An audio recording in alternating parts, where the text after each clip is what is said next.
Hi guys, and welcome back to the channel. Welcome to James Phillips Football Chats. How is everybody? Hope everyone's having a great weekend. Hope everyone's good this evening. So, guys, this is part of this is going to be looking at the scores from today, looking at the Liverpool Southampton game. And obviously, this is a little thing for me to you guys, like saying thank you very much for getting me to 100 subscribers. I really appreciate, guys. Thank you very much for getting me there. Um, I started doing this just because there's things I always wanted to say and talk about, and I needed a platform to do it. I used to I'll go on the Coppish YouTube channel, which you guys might know me from originally, and they were really good to me there, helped me start out, and I owe them a lot. I owe all you guys a lot, and I do this for a bit of fun. You know, I like to get my points across to you guys, and you know, what if I what I say might not always be, correct, and but you guys have been there with me all the way, and I really appreciate that. Thank you very much. Evening, Steve. How you feel? I hope you're good. I hope you're good. But yeah, guys, it's going to be a good show. We're going to be on for a little bit, and we're going to go through the games this we're going to go through the games that happened today. Obviously, there weren't too many games today. Look at the Liverpool Southampton game, go through that, and if anyone's still about after that, I'm going to open up the phone lines, get the link up, and get you guys coming in, and you can ask your questions, and we can talk about the games today, whatever you guys like. So let's get on with it, shall we? So what should we start with?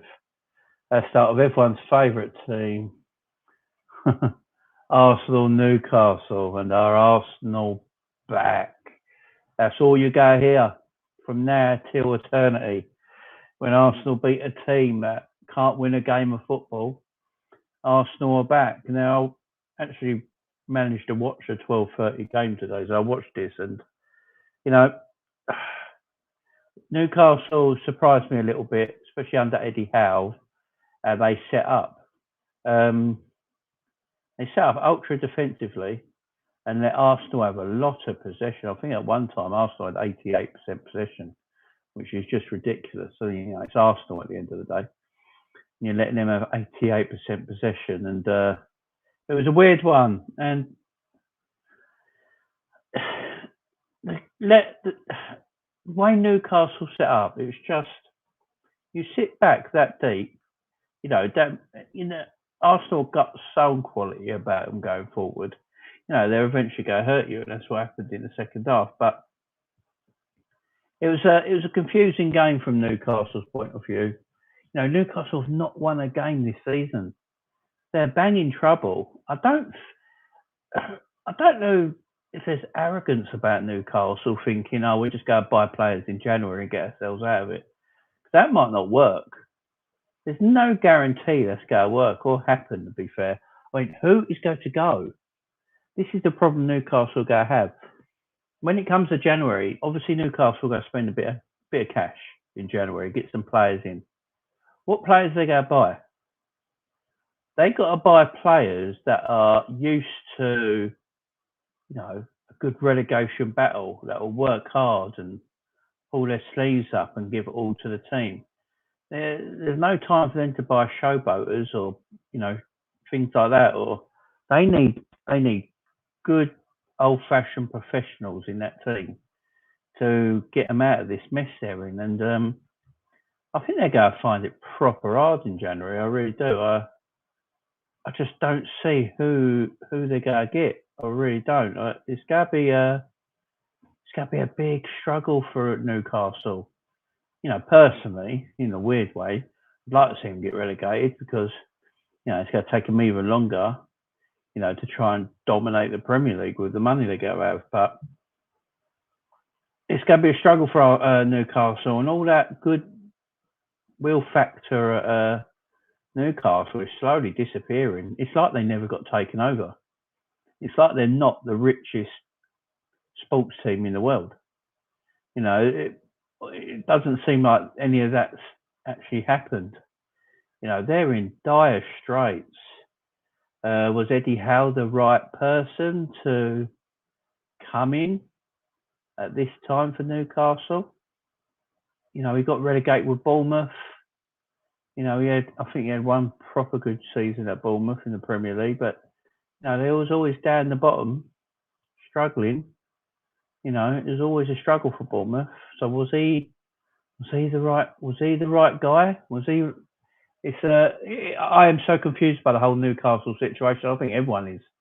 I think actually the owners and Amanda Stevely are actually doing a terrible job at this moment in time. Hi Edward, how are you, fella? Newcastle players have been trained out. Of what Rafa gave them, i.e. tactical structure. I know this for a fact. My friend is Phil's uncle. Oh, wow. After Bruce decided to leave the structure alone for weeks and months, went by, Bruce implanted his own ideas. They got worse and worse. Yeah, let's face it. You're right there, Edward. And that's my friend is your friend is the Chelsea's uncle. I mean, that's you're dropping names, Edward. No, that is true with Newcastle. I mean, look at the job Rafa Benitez done under Newcastle. I know they got relegated. He got them back promoted. And then I think did he finish 10th mid-table a couple of times? He done wonders at Newcastle with no money. And I always thought when Newcastle's owners came in, they needed that good feel factor at the club to keep going, the positivity to keep going. I thought the perfect thing for Newcastle to do, because they can afford it, was go to Everton, just say, look, we want Rafa. We want Rafa back. He knows the club. He knows the structure of the team. He knows the players. They all want to play for him. Get Rafa back at Newcastle and then give Rafa the money in January because, Rafa will do well with money in January. And I think personally Newcastle would stay up if that was the case. I think Newcastle are bang in trouble. Evening, John Conway. How are you, my man? Thank you for joining, fella. Hope you're good. So I think Newcastle are bang in trouble, and they go really struggle.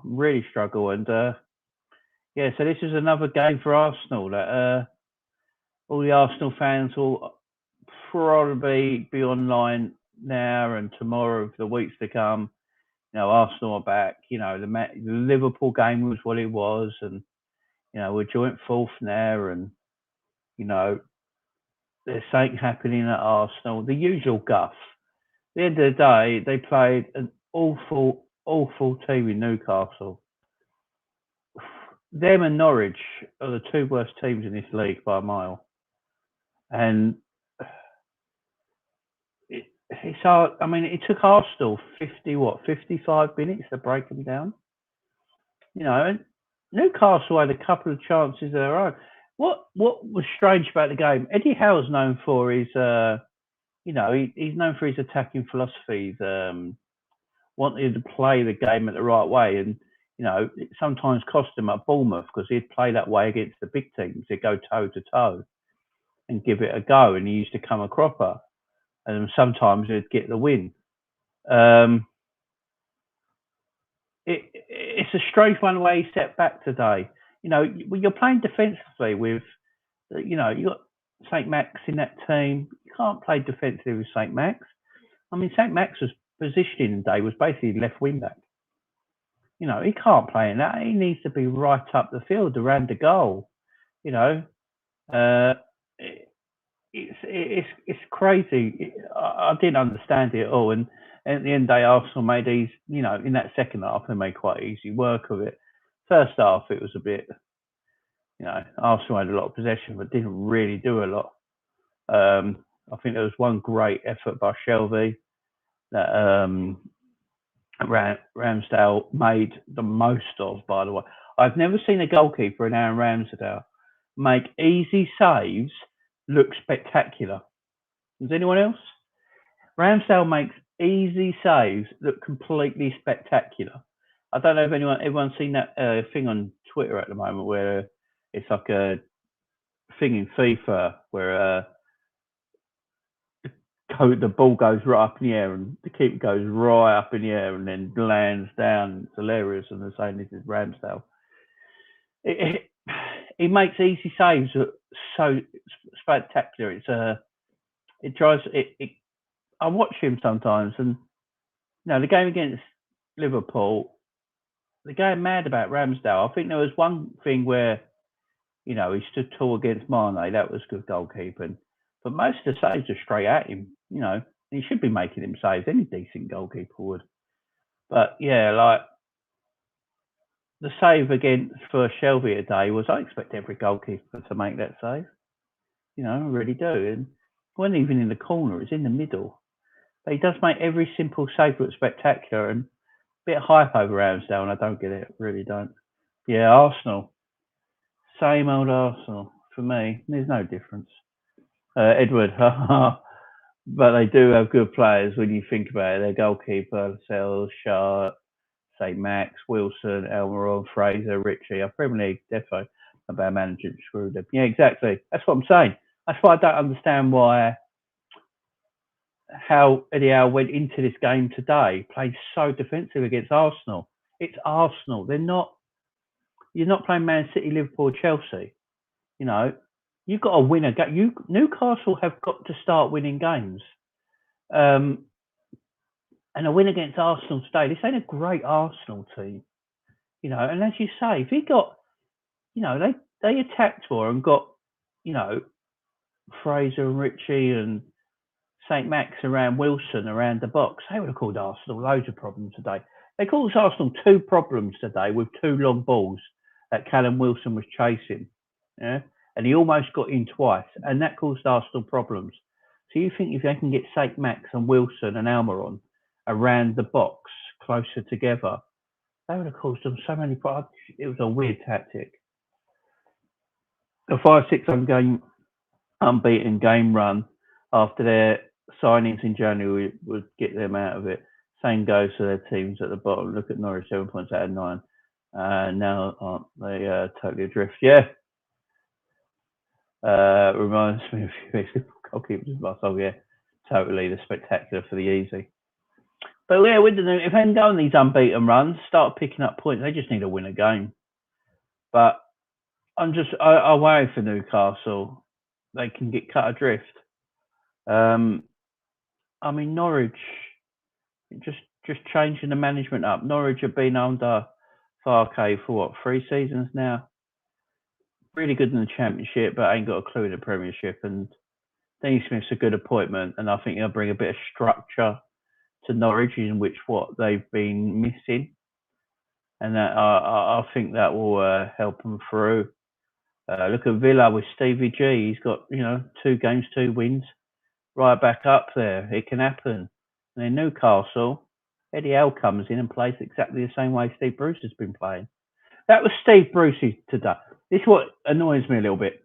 If that was Steve Bruce today putting that performance in against Arsenal, with that playing the tactic they played and the sad defensive they played, everyone would be on Steve Bruce's back. But Eddie Howe set up exactly. It's a Steve Bruce tactic, a formation, everything, and he played the same way. It's a confusing one with Newcastle that I don't get. I really don't. And when you, as I say with Newcastle, when you come to January and you look at the transfer market and the players they're going to need to bring in to get them out of this mess, because they're in a mess. They're in banging trouble at the moment. I don't know, what are they, 7 points, 8 points behind, from 17th or something ridiculous like that. They can't keep falling behind. They go a proper struggle. They're just lucky you got teams like Burnley, Norwich, Watford, maybe Southampton. You got these teams in and around that will struggle as well at the same time. So, if Eddie Howe can get his ideas a philosophy on this Newcastle team really quickly, and they do buy well in January. They get out of it, but it's a tall order. He's got a lot of work there, a lot of work. But with Arsenal, look, I mean, they've got a young team, Arsenal. I will say that. They have got a very young team. I'll give them that. They've got a young side. But everyone's saying this Arsenal is maybe better than last year's Arsenal. Well, that ain't exactly hard. You're improving from shit. So you go from shit to not so shit. It's not, it's not hard. Oh, look, it's not a massive jump, if you know what I mean. And it does help with Arsenal that Spurs, Everton, and Leicester, the teams that will usually be around them right now, in them, fifth, sixth, seventh position, are shit as well. And because they're shit, Arsenal are a bit better than shit. they're doing a little bit better. If Leicester and Everton and Spurs were doing a lot better this season than they actually are, would Arsenal actually still look like a team that's in fourth place at the moment, or would they still be sixth, seventh, eighth? That's what I'm trying to say. I think Arsenal are taking advantage of the crapness of them three teams at this moment in time. And with that, they're only playing once a week. They've got no European football. And that's helping them out loads.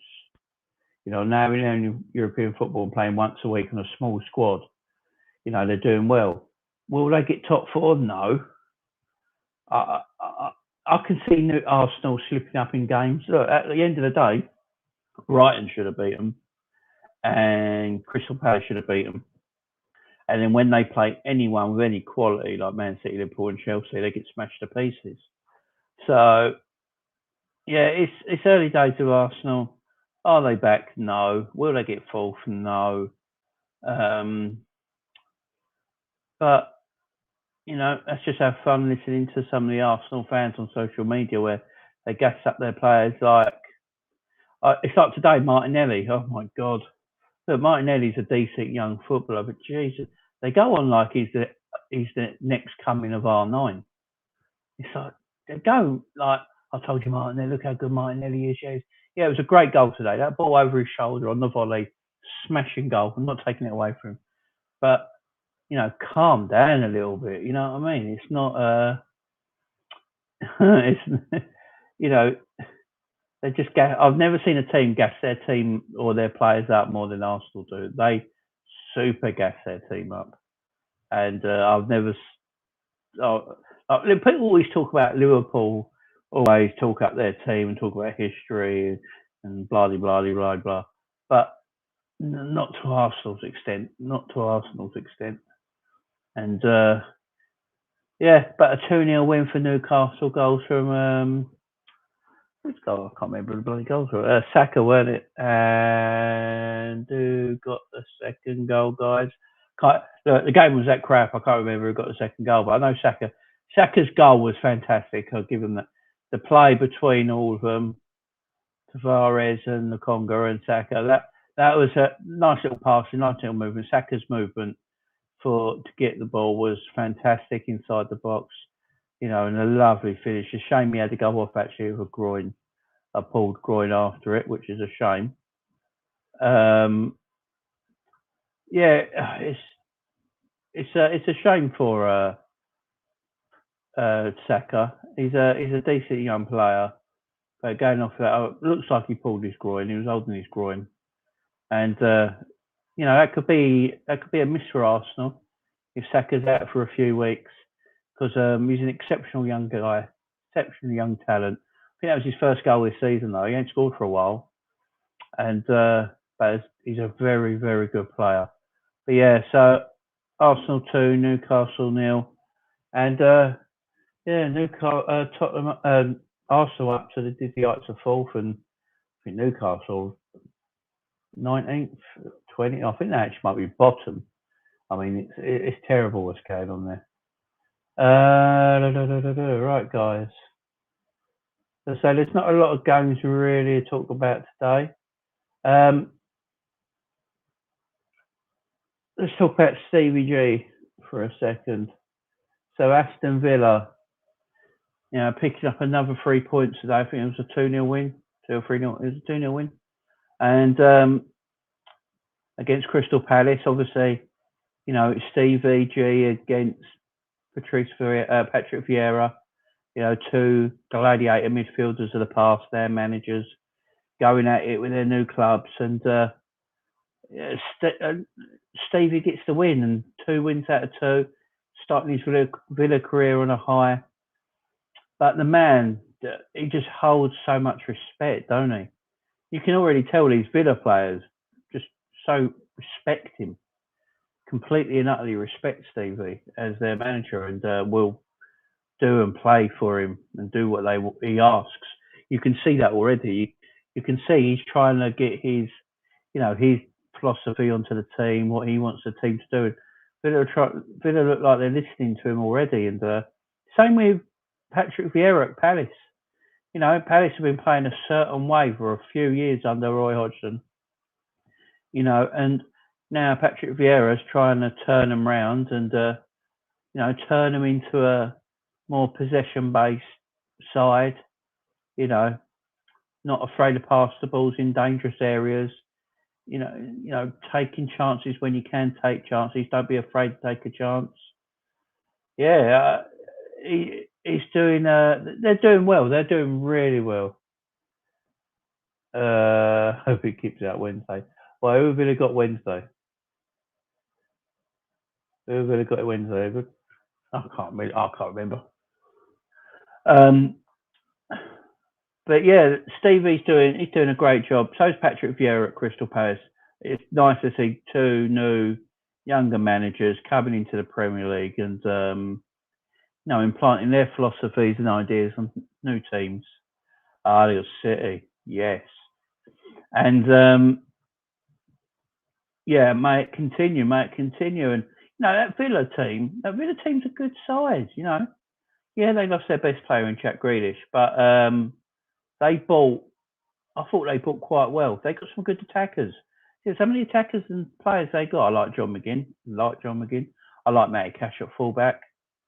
They got some good players, Aston Villa, and you've got Danny Ings.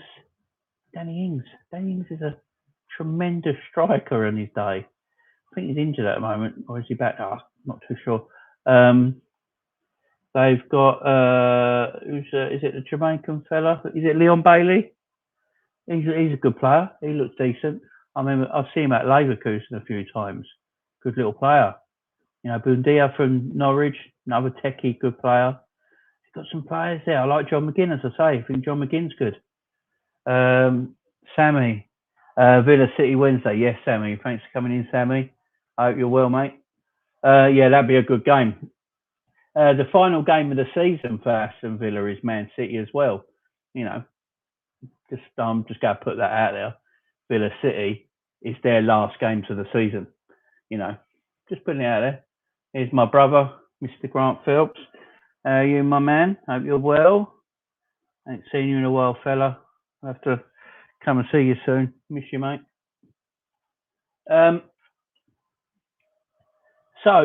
Stevie, Patrick Vieira, they're doing really good jobs. I like what they're doing. But I'm glad Stevie got the win. We play our next home game now, I believe, is the 11th of December against Stevie's Aston Villa. So that is going to be a strange game. A very strange game. Obviously, we're away now to Everton and Wolves, and then we got Villa at home. Stevie coming back to Anfield as a manager. It's going to be strange. It's going to be a hard game to watch, a hard game to enjoy, because obviously I want Liverpool to destroy every team they play. I sort of don't want Liverpool to destroy a Steven Gerrard team. It's going to be hard. It's going to be hard, but yeah, Stevie J did him and Patrick Vieira. I like seeing it. They're doing really well, both of them. So let's get to this, guys. This is what we're here about. This is what we want to talk about here. So Liverpool smashed Southampton. So I was lucky enough to find a stream that actually worked, so I could watch it. And I don't know if anyone else managed to watch it today, but Liverpool just destroyed. This is the Liverpool I want to see. Full throttle, heavy metal football. And when we play like this, on the front foot, full of attack, passing, the pace that we play at for 90 minutes like this is incredible. The passing, the speed of thought, the speed of pass that we play with, it's so hard to. I don't care what team you are, even if you're Man City, when we play like that, it's very, very difficult to keep up with us. Obviously, we've got the early goal with Jota. Love Jota. What a signing Diogo Jota was. As my man Grant here says, Jota is filth. Jota is utter filth. He's disgusting. He's a tremendous finisher. The positions he picks up in the box is fantastic. He's a completely different attacker to Mane and Salah. Where Mane and Salah are more inverted wingers, like they come inside, and beat their man. Jota's more of that finisher. Jota's more of a finisher, where Jota's approach play is not always at its best, but it's what he does in the box. His finishing is fantastic, and he picks up beautiful positions. And like his first goal here, and picked up a beautiful position in the right area, scoring the goal. And then obviously his second goal, he's in the right position again. He's in a position you want your main number 9 to sort of be in. Salah and Mane don't pick up their positions because they play that wide position coming inside in that inverted winger position. And, they can't pick up positions. Bobby sometimes, as much as I love Bobby, don't always pick up them positions Jota's in. But Bobby's approach play is better than Jota's. But Jota's just a better finisher. He's a goal scorer. And at this moment in time, we have the 3 top goal scorers in the league are all Liverpool players. So Salah's on 11, Mane and Jota are both on 7 each, and I think Vardy's on 7 as well. So we've scored 39 goals already in the league this season. It's ridiculous. It's absolutely ridiculous. We're averaging 2.5 goals a game or something like that at this moment in time. The attack, we have, I've been saying it for a while, we have the best attack in Europe. Bayern Munich's attack is good, the players they have, but the German league's nothing like the Premier League, and I'd have our attack, our 4, Salah, Mane, Jota, and Bobby, over anyone at the moment. Look at PSG's attack, yeah? On paper, you go PSG, Jamie, what you're talking about.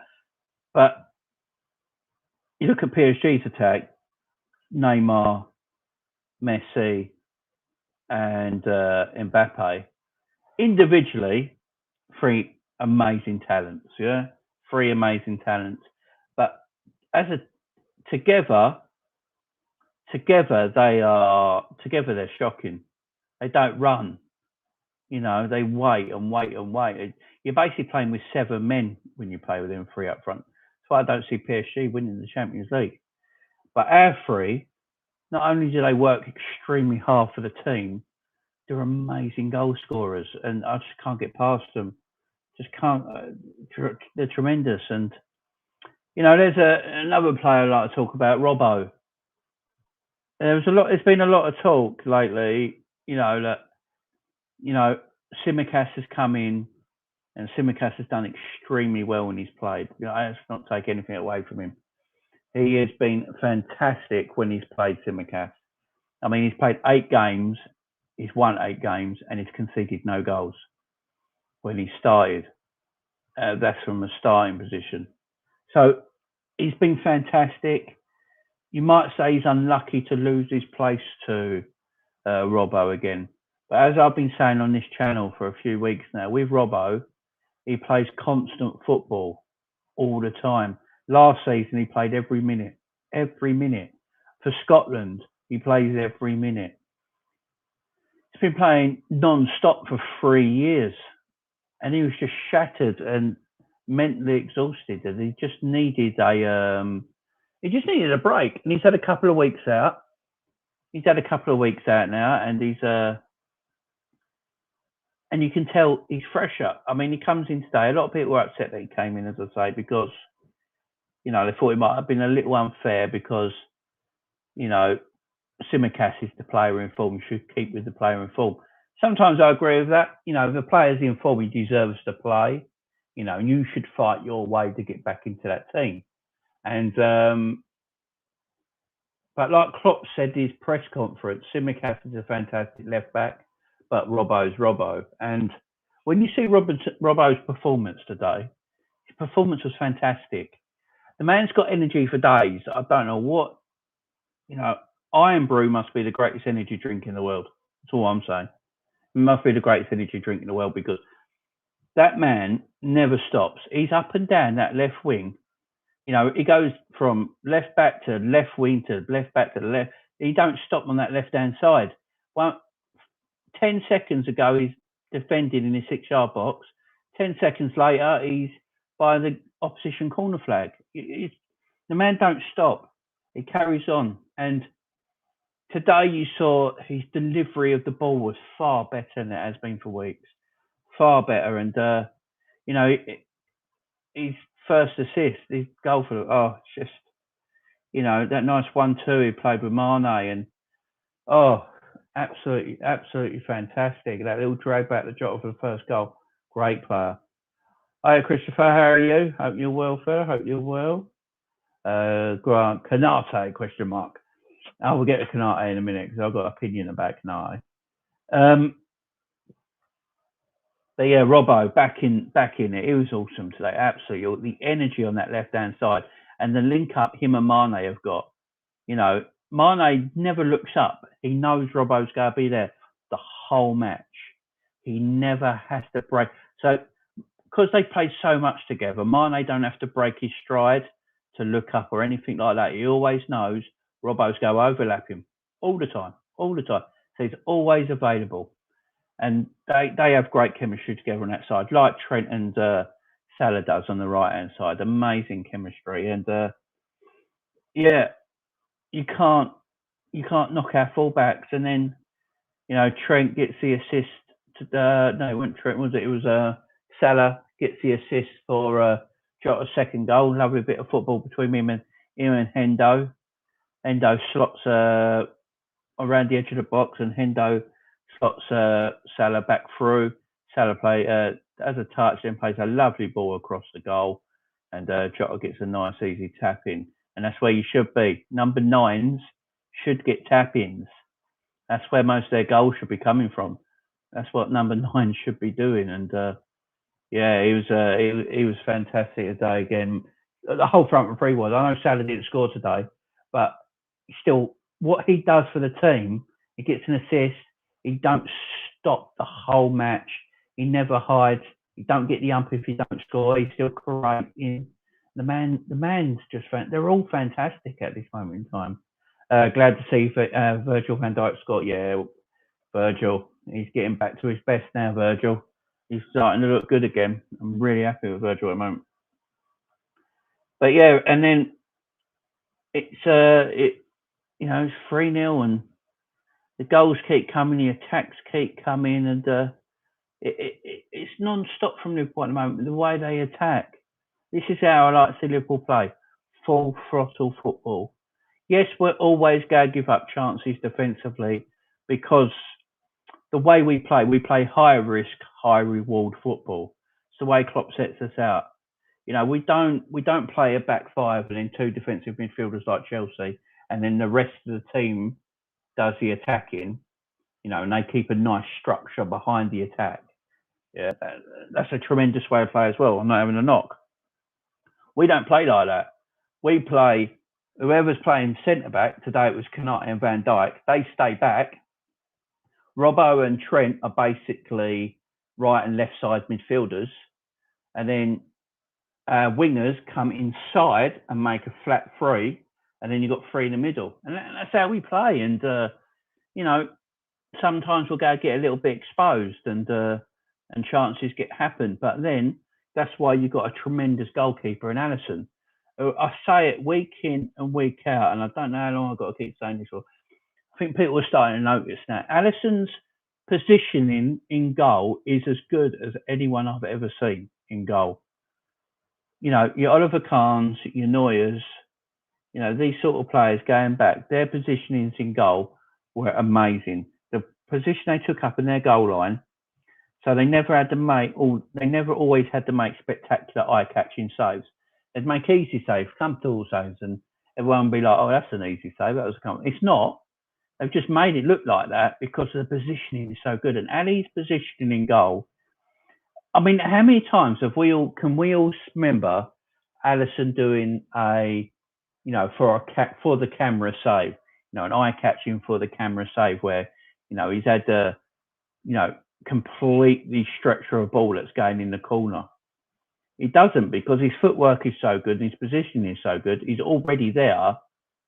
He's already there to make the comfortable save, and people will be like, "Oh, it's a comfortable save, quite easy." That's because his footwork is so good.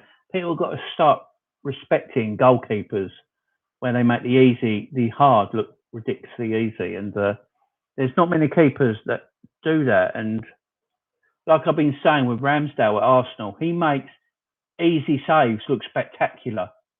I've never seen anything like it in my life but Alisson makes the hard look easy. It's totally, and he's one-on-ones. Alisson hardly ever gets beaten on a one-on-one. The way he comes out, he's quick off the mark. He picks up great positioning, and these one-on-ones are top draw. I can't say enough about Alisson. He saved us a couple of times today. There was a time when Thiago was messing about with the ball, in our final third, and he should have just took it and got it out. That's a bit of rustiness from Thiago. He's been out for a while. Now it's just getting back into it. Sometimes you forget you're playing Premiership football, and you haven't got the time you have when you're in Spain and Germany and stuff like that to build from the back. You've got to touch and go. And then Ali's positioning, he already was alerted to it that the sake might happen, and that save was fantastic. He's a great goalkeeper. We're lucky to have him. Very lucky to have him.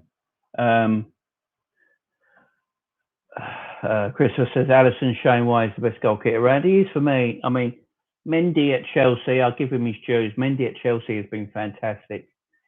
Since they bought him, I can't knock him. He's been great. But I say him and Alisson are the two best keepers in the league. I don't want to hear this Ederson nonsense.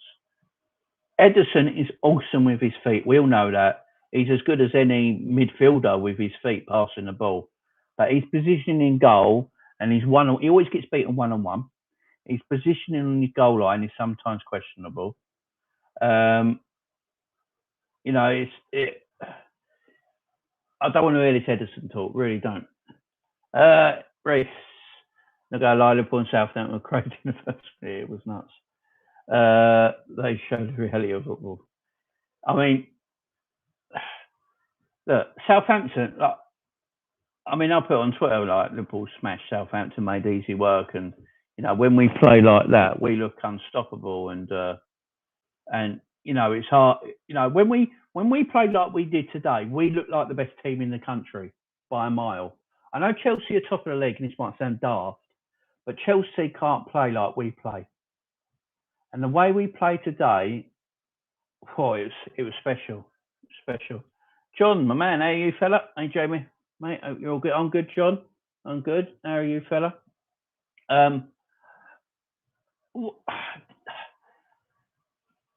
What I was saying, and people go, "Well, calm down. It's only Southampton," and all this nonsense. I hate that. "Oh, calm down. It's only Southampton." Yeah, the same Southampton side that went to the Etihad and got a draw with Man City. Yeah, that same Southampton this season, a month or so ago, 2 months ago went to the Etihad and got a draw, and actually probably should have won it if the penalty never got reversed. And should have won it. That same Southampton, who we smashed today. Get out of here, guys. Get out of here. We put them to the sword. It gets them on tits. That does that sort of talk. But John, I hope you're good, mate. Greece, I'm a centre back, and I hate it when players make a through pass that I don't intercept. So if I played versus Liverpool, I'd pass for a forfeit. Yeah, I mean it's our front. If it's our front three, I would hate to play against our front three. I mean our front three are they're just when we play like we did today. Look, the way we played against Arsenal, the way we played against Porto, and the way we played against Southampton since the international break, it looks like we've got our act together a little bit. And I've been saying it for a while now. Everyone's saying it's our defending, that's the problem. It's not our defending. We've got Virgil van Dijk, Konate, Matip, Big Nat Phillips, and Joey Gomez, and Trent and Robbo and Tsimikas. There's nothing wrong with our defending. We've got some amazing defenders. It was our midfield. Now we've got Thiago and Fabinho playing with each other on the same pitch as that pivot partnership. We're not conceding the goals now. It's no shock. All good. Celebrate, good mate. Celebration, a few beers. What a win! What a team! Yeah, exactly. Fair. Exactly. We're having a little celebration ourselves. I'll go open the phone lines in a bit, guys, to stay around. You can call in. But I'll go back to my man Grant's. That's my brother right there, Mr. Grant Phillips. Love that man. So Konate wants to know about Konate. Question about Konate sometimes gives me Saka vibes. He's a massive unit of a fella. He's very, very quick across the pitch. Very quick across the pitch. Such a big man. And but his positioning sense at times lets him down. Now, I think he's only 21, 22. So for a centre-back, he's light years away from his peak yet. You know, he's a kid. But because he's massive, you think he's a lot older. I mean, you look at his face at times, he looks like a kid. He's just a unit of a man. But he will get better. I trust in what Klopp is trying to do with him. I can see what Klopp's trying to do with him as well. He's bringing him in every so often. You know, Matip's still first choice of Van Dijk, but he's bringing in Konate every so often just to see how he goes. And I thought Konate played really well today. I'm not having a go. I thought Konate played really well today. It's just you can tell sometimes his positioning, he ball watches a little bit, and that catches him out time to time.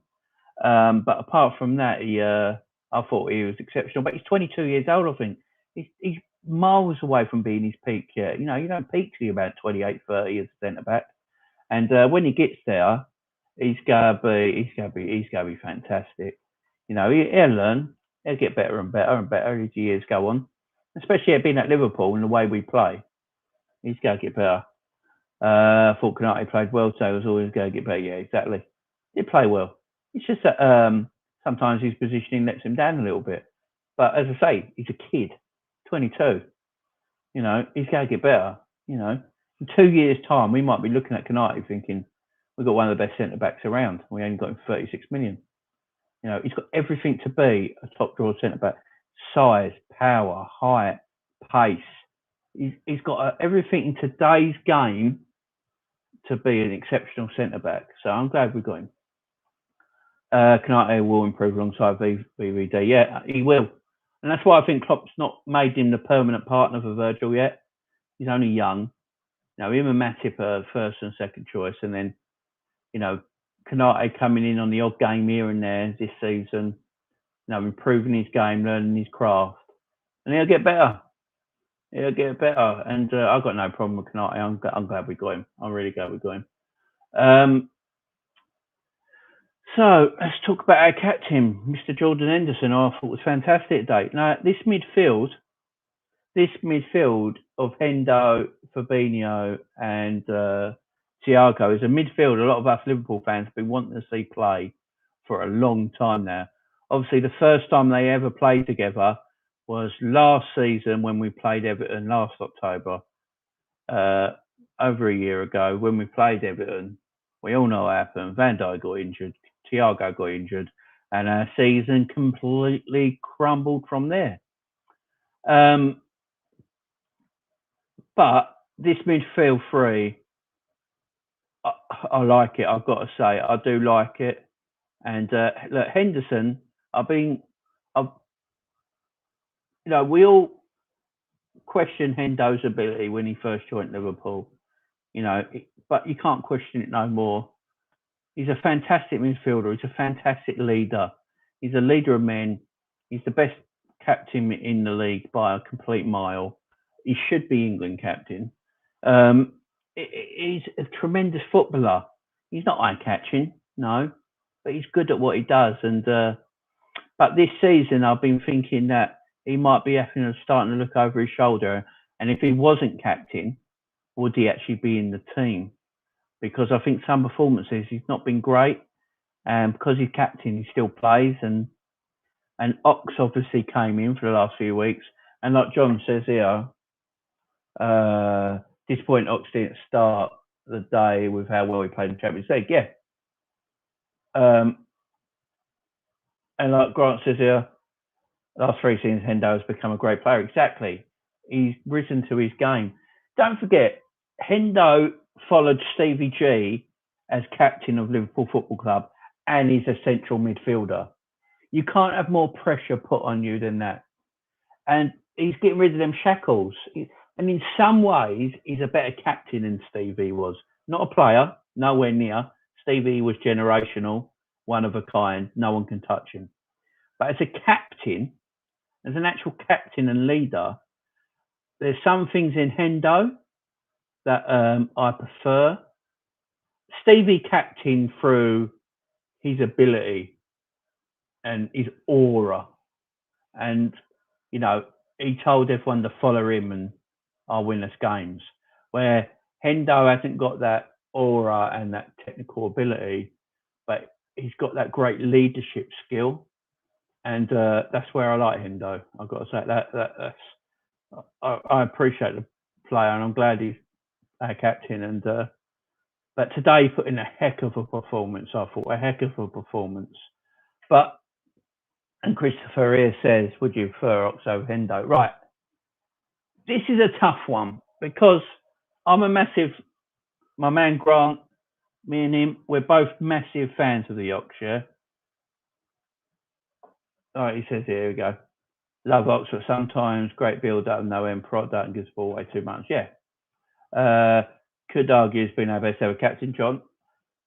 That's a heck of an argument. I could do a debate about that on another video, actually. Who's our best ever captain? You could list loads of them off, couldn't you? You could go Hansen, Gerrard, keep going back, Souness, Emlyn Hughes. We could all go back and do a debate of, depending how old everyone is and, when they started watching who's your best captain and all that hippier. There's been great leaders at Liverpool, but that's a tough one. That's a tough one, John. But like Grant says here, so Ox sometimes great build up, no end product is way ball too much. That is one thing I will say about the Ox. And Edward said, who would you prefer? So let's get to this. The Ox. Now I've always said it, but the Ox, when he gets injured, he's one of these players who can't come straight back in the team and kick and go. Like when we had Sturridge and he used to get injured, Sturridge has this ability of being injured, come back in the team and he'd score, and he looked like he'd get straight back in the game, Ox, he needs a long time to get back into rhythm. And my worry for Ox this season was that when the hell is he ever going to get enough game time and minutes to, get back into this side? Because let's all remember, Ox before his big knee injury against Man City a few years ago It's fantastic. He got 11 goals that season from midfield, and he was doing great. And that just completely derailed him. But now, unlucky for us because we've had the injuries in midfield so far this season, but lucky for Ox because of them injuries, he's had game time. He's played a few weeks in a row now, and he's played a few weeks in a row and a few games in a row. And each game he plays, you can tell he's getting a little bit more confident. He's believing in himself a little bit more. I always thought Ox was playing within himself because of the injuries, but now he's going into challenges. He's not worried about taking a hit now. Because if you're a midfielder and the way the Ox wants to play, he likes getting the ball and driving with the ball towards goal. That's the way Ox likes to play.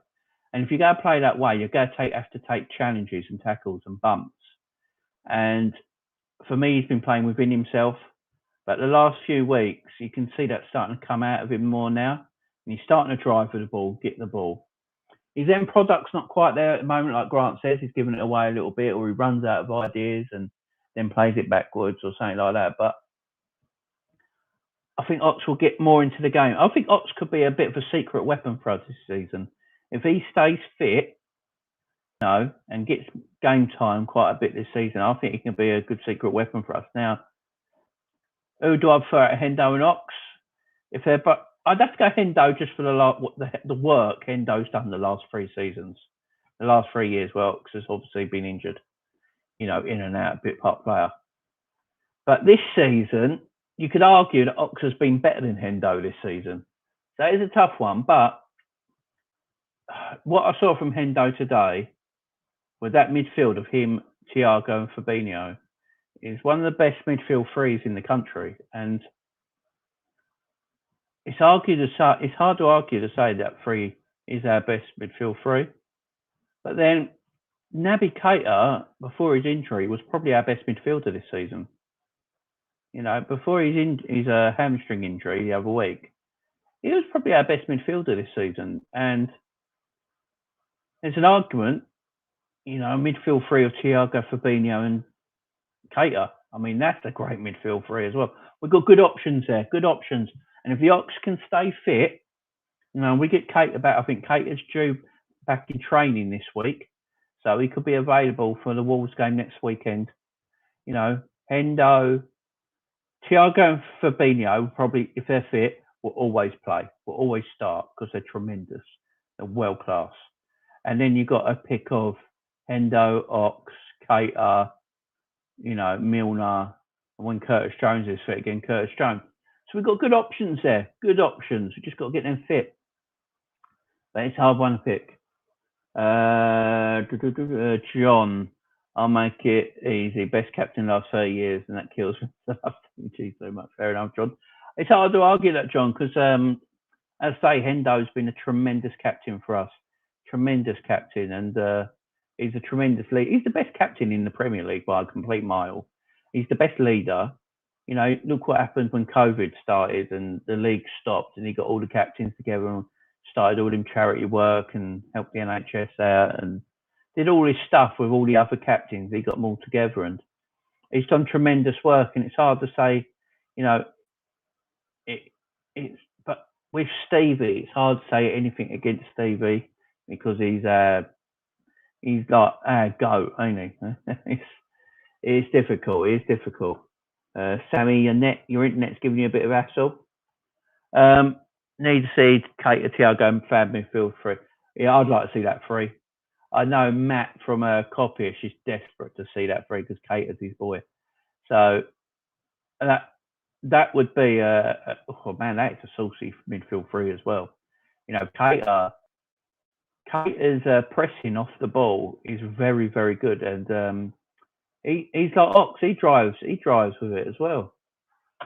Yeah, my man Steve, Statman Stubbs Football Channel. Steve, how are you? How are you all this evening? Yeah, we're good. We're good, Steve. Everyone, guys, don't forget to sub to Steve's channel if you've not already done so. Statman Stubbs Football Channel. Go over there after this video, guys, and give him a sub. Grant, go give my man a sub. He's good fella. He's doing good stuff over there. And you'll see me on the channel. I think I'm over there twice next week. Is it Tuesday, Steve, and Friday? I think you got me on. Excuse me, Steve. I'm saying great go to never end up. Grant, I'm not going to argue against it, mate. I'm not going to argue against it. I just love Jordan as a captain for, like I said, Stevie was a captain in a different way. It was his ability and his aura where Jordan is a different kind of leader. But they're two tremendous captains. We're very lucky. Exactly, Jamie, not just what he does on the field, but it's also what he does off it. Yeah, exactly. He's a great person. Prem tomorrow is going to be wild. Yeah, there's 5 games tomorrow. It's a strange one. I might end up having to do a little review on tomorrow's games, guys. So watch out for that. So I'm on Monday and Friday on Steve's channel, guys. So go over to Steve's channel, sub there. You'll see me on there Monday, and you'll see me on there Friday for the quiz. I am the defending champion. So, yeah, it should be fun. So go over and sub to his channel, guys, and you'll see me over there twice next week. So, guys, let's get to... I just want to quickly, before we do call-ins, guys, I'll get you all calling in a minute. So I want to talk about these 3. Hoping for a Man U win. Right. This is the thing. As Liverpool fans, most of us are Liverpool fans here, and this is basically a Liverpool channel, I can never, ever, ever, ever say, I hope Man United win. I'd never want to say them words. In my head, I will think it, but I will try not to say it. Because it's just, you just can't, can you? You just can't. But John, I understand what you mean. I understand what you mean. And I think United might get points off Chelsea tomorrow. I've just got this feeling. Chelsea have got no Kante, they've got no Lukaku, Chilwell's gone. You know, they've got no Kovacic. You know, they've got players missing. Kante's a big miss. And so's Chilwell. Christopher, let's hope United can do us a favour tomorrow. Yeah. Looking forward to it, mate. I've got 6 shows to do that. Steve's proper. He's fully booked. 6 shows, Steve. He ain't about. Draw then. Yeah, Edward, you say draw. Yeah, we can all say draw. We hope they draw. I think I've got a feeling it's going to be 1-1. I've said that all week. John kills me. They would be helpful. Yeah, I do get you, John. I do get you. So let's just talk about this. Jota, Mane, Salah. Is this the best front 3 in the league? So we've got to look at the front 3s. Liverpool's front 3 at this moment in time. You could arguably take Jota out and maybe put Bobby in there, but at this moment in time, I'm going Jota, Mane, and Salah. Is there a front 3 in this league better than them front 3 right now? Or any striking combination in this league? It don't have to be the front 3. It could be any striking combination in this league, attacking combination. Is there any better than that front 3? Because I don't think there is. I don't think there is in Europe, full stop. Now, as I say, with PSG, with that 3 of Neymar, Mbappe, and Messi, they don't work hard enough. They walk about. I watched Man City and the highlights of Man City PSG. They play with 7 men, PSG. They just walk. Look, I love Messi. Messi's my favourite ever footballer. You know, Maradona, Messi, it's hard for me to split them, but Messi is my favourite player ever to watch. I love the man. But at Paris, he is there for the payday and sightseeing. I'm sure of it. He's there to just sightsee and get a wage because he don't give a shit. Steve, at the moment they are, but Bobby is different to Mane, Salah. Yeah, I do love Bobby. I've got to admit, Bobby Firmino is, it's hard not to like him, ain't it? You know, stuff he does. We're lucky. The four of them. Oh. The best front 3 since the bird from Total Recall. Jesus Grant, you get me demonetised. Best front three since the bird from Total Recall. Now, if anyone's seen Total Recall from the 80s, you'll know exactly what he means. It's in a certain bar. I'll take those bad boys at Bayern's front three. I'll take those bad boys at Bayern. Oh, Bayern Munich. Right. If Liverpool play Bayern Munich in the Champions League, Liverpool beat them in both legs. I'm saying it right now. I like Bayern Munich are a fantastic team, but I've watched them a bit because Sky Sports have got German football, ain't they? And so I've been watching Bayern Munich. Bayern Munich, I think they've lost twice to nobody team. Is it Augsburg? Did they lose 2-1 to Augsburg, wasn't it? And Mönchengladbach? Yeah, they're not the Bayern Munich of old. They got, I mean, Sane's a quality. He's a Jamie. Honestly, if we play Bayern Munich, I think we beat them. Bayern's defence is terrible. There you go. Sammy just said it. Bayern's defence is poor. Bayern's defence is terrible, and I think Mane, Jota, and Salah would rip them apart. I'm not saying. I mean, we've got 39 goals in the Premier League already this season in 13 games. 39 goals. You know, I don't know. Like Sammy says, Bayern are playing. You score, we score. I don't think Bayern could play that against the English teams. I think Chelsea, Man City, and Liverpool are too strong at this moment in time.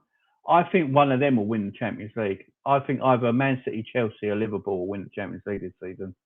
I think they're too strong. I look over Europe now. The teams in Europe that we grew up with, especially in Italy, they're not Inter Milan and AC Milan. They're not what they were in the 90s and the early 2000s. They're struggling big time. There's no money. They're really struggling. I look at Germany, Bayern Munich. Bayern Munich have got an amazing squad because they dominate German football, and you know the Bundesliga should really be called the Bayern Munich League because they're allowed to buy the best player, their rivals, and I mean they went to Leipzig last season. Their nearest rivals took their best centre back and their manager. I mean, where else does that happen but in Germany? It's crazy. It's absolutely crazy. Juventus, I think Juventus like 8th in Italy. In Serie A, I think they're 8th. And then just got smacked up by Chelsea. And there you go, and they lost again today. Real Madrid, this is Sammy's team, Real Madrid. Real Madrid, if we played Real Madrid, I'd be quite comfortable. I would. I know Carlo Ancelotti's there, but Vinicius Jr. is in the form of his life. Benzema's obviously in great form. But apart from that, there's nothing that fears me about Real Madrid apart from them two players. Edward, agreed. I think the best three teams currently in Europe are the top three. Yeah, so do I. So you look around Europe and the Champions League, some top teams, I mean, Borussia Dortmund and Barcelona might not get out of their groups. You know, Dortmund and Barcelona look like they're going to Europa. PSG, their front three are too lazy. Neymar's the most overrated footballer I've ever seen in my life. I've said it time and time again. I'd have Raheem Sterling or Mane over Neymar. Mbappe's ego has got out of control. I think Mbappe's a quality footballer, but he's not at the level Messi and Ronaldo was at the same age. And he's not going to get to their level for me. But I think his ego is in overdrive. And then Messi, as I said, Messi's just gone to PSG for the sightseeing, the lovely city, and just making some bunts. That's why Messi's gone there. Sammy's just corrected me. Dortmund are already out. I mean, Dortmund have got a good team. They've got arguably the best number 9 in the world. You know, and they're already out. Real Madrid could surprise people. Yeah, Real Madrid, I mean, it's hard to ever knock Real Madrid. They're 13-time champions, for goodness sake. Champions League is their competition. But if they face Chelsea, Man City or Liverpool, I don't see Real Madrid going through. Really don't. It's out of the English three: Chelsea, Man City, Liverpool, Bayern Munich and Real Madrid. I don't think any other team but them will win the Champions League. And then I think the best teams in Europe at this moment in time are Man City, Chelsea and Liverpool. Really do. I really don't think Chelsea are as strong as people. John hates Chelsea, guys. But I do agree with John. I think Chelsea, I want to see Chelsea play one of the big boys and go a goal down, because we haven't seen it. And I want to see how Chelsea react, because no matter what Chelsea fans say, Chelsea are structured as a defensive team. I know they have scored a lot of goals this season. I mean, 7 of them come against Norwich, for goodness sake, so I don't know if we can count that. But they are structured as a defensive team, and I'd like to see how they would play against a more attacking free. Like Liverpool in this current form, when Man City played them this season, Man City tore, it was 1-0, but Man City tore them apart. It was 1-0, but Man City completely battered them. They dropped points against Burnley out of nowhere. They're not perfect, and they've got some hard games coming up, Chelsea. I agree in the Prem front three, the best, yeah. Yeah, Liverpool's front three. Liverpool's front three is definitely the best in the league. Man City, Foden, Mahrez, but they've got no number 9. Jesus is an okay player, but if you played Gabriel Jesus get in Liverpool's front three, he wouldn't. He's not better than Jota. Him and Bobby, and then Mane and Salah. He wouldn't get in that. Chelsea's front three: Hudson-Odoi, Werner, Lukaku. Look, Lukaku's a £100 million pudding. I've always saying that. Put a bit of custard on him. He's got a sweet tooth. He loves playing against small teams. You put him against small teams, he'll get goals. Big matches come. Big game like Lukaku goes completely missing. I think they overspent on him. His first touch is still a pass at the end of the day. No, he's not for me. Steve, I can see 2 English teams again. So can I. It's definitely going to be an English team in the Champions League final. I just can't see who's strong enough to knock them all out. That's the problem. I mean, I want Liverpool can, because PSG are going to finish second in their group more than likely. I've got a feeling Liverpool will go draw PSG in the last 16. I really do. I think that's going to happen. Carlo is still playing that old midfield. One of these days, Modric will collapse. Is Modric still going? Man, he must be on life support. Fantastic footballer, though. What a career he's had. Tremendous midfielder. Tremendous. Smash the like button, subscribe to the channel, and feel free to subscribe to my channel. So thank you, Steve. Yeah, listen to Steve, guys. Smash like, subscribe, and then also subscribe to him. He does good stuff over there. And if you follow me, guys, you'll see me over there twice next week. It's extra incentive. Sammy, we saw Chelsea go a goal down versus Juve, and they lost both games. Yeah, that's true. True, decent team. City will go out for Haaland and forget. Yeah, Harry Kane ain't going Man City now. Harry Kane has his options are very limited now. For me, Harry Kane has given up, and that when you're a team looking at looking at him maybe in the summer, but looking at him now, you can see he's given up, and I don't want that. I wouldn't want that. This is why I don't say Harry Kane's world class. I think Harry Kane is Premier League class, but I don't think he's world class. I don't think he's elite. When I look at Luis Suarez wanted to leave Liverpool for Arsenal. We all know Arsenal made that ridiculous bid of £40 million and £1 because they thought we had a buyout clause when we didn't. And he wanted to leave. Pre-season training, he wanted to leave. He wanted to go. And we told him, no, stay. He stayed that season, and it was the best season of one of the best seasons ever I've seen from a striker in the Premier League in my life. You know, he got like 30 goals that season, and none of them were penalties. Didn't score a single penalty, and he got 30 goals. You know, I don't see Harry Kane doing that. What Harry Kane's doing is moaning and groaning and now get on with it. Show us you're actually world class. It's all right scoring against Albania and San Marino every week, you know. But you know, where was you on Thursday when you lost to the Slovenian, the fifth best team in Slovenia, and Mora are rated as the worst team in Europe. They're ranked the worst team in Europe in all European competitions. You know, where are you? You know, small game, small game Lukaku, no doubt. Don't hate Chelsea, just hate the way they think they're a big club. Because look, Chelsea. Look, when I was growing up, probably the same as you, John, same as my man Grant. When we were growing up, you know, Chelsea were just known as this London team in the west of London, in the posh part of London.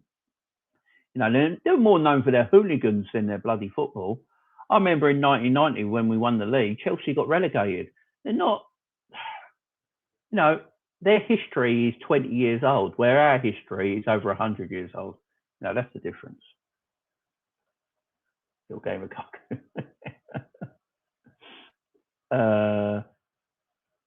Sorry. Jamie and his inner Dennis. Where are you? Let's be having you. That's it. Gotta love a bit of Delia. So, guys, the front three. For me, Jota, Mane and Salah. Look, at this moment in time, Salah's got 11 goals. Jota and Mane both got 7. And Vardy's got 7. They're your top goal scorers in the league. We've got 39 goals in the league. Scoring for fun in Europe. It's hard to argue. They're definitely the best front three in the league. It's not just their goal return. It's how hard they work. You know, they don't have a day off where they just walk about and wait for something to happen, and then they come alive. They work extremely hard. Mane and Salah, you know, they work back as well. You know, as well as going forward. They create, they assist, they score. And for me, it's hard to argue that they're not the best front three as a unit, not as individual players, but as a unit. It's hard to argue they're not the best front three in Europe for me. John, they're the best front three. Yeah, I agree, John. Europe, the world. I mean, when we say Europe, it is the world, ain't it? Because, you know, who's watching Brazilian and Indian football? Right, guys. So as this is my 100 subscriber special, I am going to open the phone lines. So guys, if you hit the link that is in the chat right now, you can come in and we can have a chat. You can ask me anything you want, talk about the football, talk about what happened today, Liverpool Southampton game, talk about next week's game against we've got the Merseyside derby obviously on Wednesday night. You know, come in, talk whatever you want. Hit the link, follow the instructions, come straight in, and we can talk. Yes, as I say, the Everton game is Wednesday, and yeah, that Everton are in awful form, absolutely awful form. Agent Rafa's gone over there with one thing in mind, and that's destroy Everton. He knows what he's doing. He's a clever man. He knows where his bread's buttered. He knows Liverpool's his team, and yeah, he's gone over there and like, I ain't going to destroy Everton as best I can. Try and do it unnoticed. But yeah, Everton, they can't even put 11 players on the pitch at the moment. Everyone's injured. They've got no team. Oh, they're just an absolute shambles. And, you know, Everton has spent a lot of money the last few years. But when Rafa comes, you got Rafa Benitez coming to your club, and they hardly spend any money this summer. Andros Townsend, I think, was a decent buy. But then they still got the crap they got in that team is unbelievable. And there's some players there that I can't believe are still Everton players. And like, you know, Everton are light years away where they want to be. I know they're building their new stadium on the docks. And it's going to look amazing and all that, but you know, what's the point of that when you haven't got a team? You know, you know, Calvert-Lewin, he ain't going to be fit and available. He's not fit. He's still out. Richarlison is not a striker. Richarlison has to be the worst Brazilian striker I think I've ever seen in my life. How he's even Brazilian, I don't know. Like the Brazilian strike, they don't make great Brazilian strikers anymore, do they?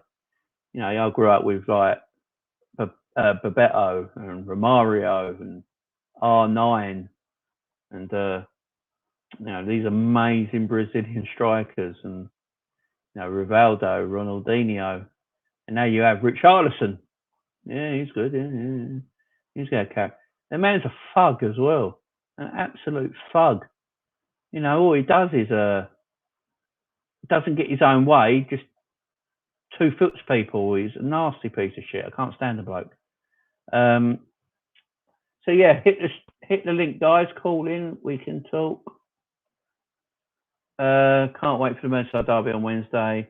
Everton missing you, but Everton missing. Yeah, they're missing everyone, mate. They're going to struggle to put out a competitive team against us on Wednesday. It could get bad. It really could get. In fact, I think someone should call the police now and tell them there's going to be a massive assault in around the Goodison area of Liverpool on Wednesday night, and it could get ugly. it could get really, really ugly for Everton because the way we're playing at the moment, the form we're in, players coming back fit. I just think we're going to go there and absolutely smash it. I know it's a derby. You know, form goes out of the window of a derby and all that. But the problem with Everton, they haven't got any players. They've got no strikers. And we all know what Rafa's going to do. Rafa's going to play super defensive. He's going to play 4-4-2. He's going to play the full-backs nice and tight so we can't get through the middle of the pitch, and he's going to give us the wide areas to go around and try and get us in that way. But yeah, it's going to be difficult for him. All right, Edward, how are you? I'm good. How are you? Yeah, not too bad, mate. Not too bad. So, what did you want to chat about? Oh, good result today, weren't it, against Southampton? Yeah, it was awesome result, fella. Awesome. Yeah, they just. I get annoyed though when you see them people saying on Twitter and stuff like that it was only Southampton and all that. Don't get too. But it's the same Southampton side that took a points off Man City earlier in the season. Exactly. You know, that's it. People just can't take it that we're a good football team, and the way we play today. And I'm good. It's good to see Thiago getting involved now. If he can get a run of games into that midfield, I think that will solve a lot of problems in the way we play going forward, helping the defence and the attack be more smoother. Don't you think? Oh yeah, totally, fella. I totally agree. I mean, Thiago. Look, our problem's been in midfield is that Thiago was injured. We had a lot of injuries in midfield, and we were leaking goals because of it. It wasn't because how bad our defence was; it's because we had no midfield. Now, exactly. Look at the last 3 games; we haven't conceded a goal, and who's played in them 3 games? Thiago and Fabinho. It's not rocket science. You know, you protect the back 4, you won't score. I've always said it. You could have the 4 best defenders in the world. If you don't give them any protection, you go and concede goals. It don't matter. But now, as you say, we're getting players back into the team. We're doing extremely well, fella. Yeah, I mean, that's what we need. And it's another thing I want to say. As you mentioned lately, this Robertson Tsimikas thing. Yeah. It's not Robertson versus Tsimikas. It's Robertson and Tsimikas. You know, we need them both. And like this argument with Genie last season, it's certain sections of the fan base this season getting on Robertson's back and there's certain agendas out there. Yeah, you can see coming forward, don't you think? Yeah, I totally agree. I think there's something about our fan base. We always need to pick on a player. I don't know why. Some people in our fan base, they just need to pick on a player. Like you said, last season it was Genie. You know, what does Genie do and all this nonsense. Genie was a fantastic footballer for us who controlled midfield and retained possession. You know, he was a great player for us. And then how anyone can doubt Robbo is, I don't understand. You know, he was just going through a bad time. He was absolutely shattered. The man's not stopped playing for 3 years. I'd be tired. You know, he's mentally, it weren't just physical, it's mental. He was totally gone. He was just, Yeah. you know, when you work so much for the whole year and you're working your butt off, and then you don't know what it is. You get out of bed and you can't do anything. You know, you're completely exhausted. And that's how Robbo's been feeling. And Tsimikas come in, and Tsimikas is a fantastic left back. He was a great buy, great bit of business by us for hardly any money. He's a fantastic left back. He's actually as good as most left backs in this league. He's getting a lot of teams. You know, he's a good left back, and what we got there is two excellent left backs that are go to compete against each other and make each other better. And I don't see the problem with that. Actually, I really don't get the problem. And you can see that it's lit something under Robbo, because in Porto, when Tsimikas came off and Robbo came on, Robbo had a point to prove, and you could tell when he came on. You know, he knows Tsimikas is a great player, and if he don't step up, he's going to be out of the team. Yeah, you can definitely see that. Christopher, so sure, Genie already wants Premier League return. Yeah, I don't think Genie wanted to leave, to be fair. I don't think Genie wanted to leave. He just wanted the right deal for him in his last ever contract. You know, so I don't blame him. But Liverpool weren't willing to give him that deal, so you know he's gone to PSG. But you know, you move as on, I said, don't you? We do, yeah. But I think it's good though, because I do feel going forward we need to see a bit more of the team evolve, especially in midfield, where we had a lot of energy and runners in the last couple of years, and with likes of Thiago. Thiago was probably, if you think about it, his replacement, but he came a year early because of his price. Yeah, that's what a lot of people say. It was Genie's replacement a year early, but yeah, I mean Thiago, though, he's saucy, ain't he? He's a different player. He's the man's ability, and people call him a flop. People got the nerve to call him a flop. And Arsenal fans saying that Partey's better and stuff like that. It's like, oh my god, go away. Yeah, this we just man need next summer. I think we just need the right midfielder to complement both him and Fabinho. And if Milner leaves, and if I think Elliott and Jones and Ox could be the supplementary players, and Hendo, I'd actually have Hendo and Fab as the competitors competing for the number 6 spot in that team, and I'd sign a number 8 alongside Thiago, and have Elliott and Jones backing up those two. I mean, in an ideal situation, that would be Bellingham, but we know that's like literally 10% chance of that happening. Oh yeah, we got Bellingham. That would be out of this world.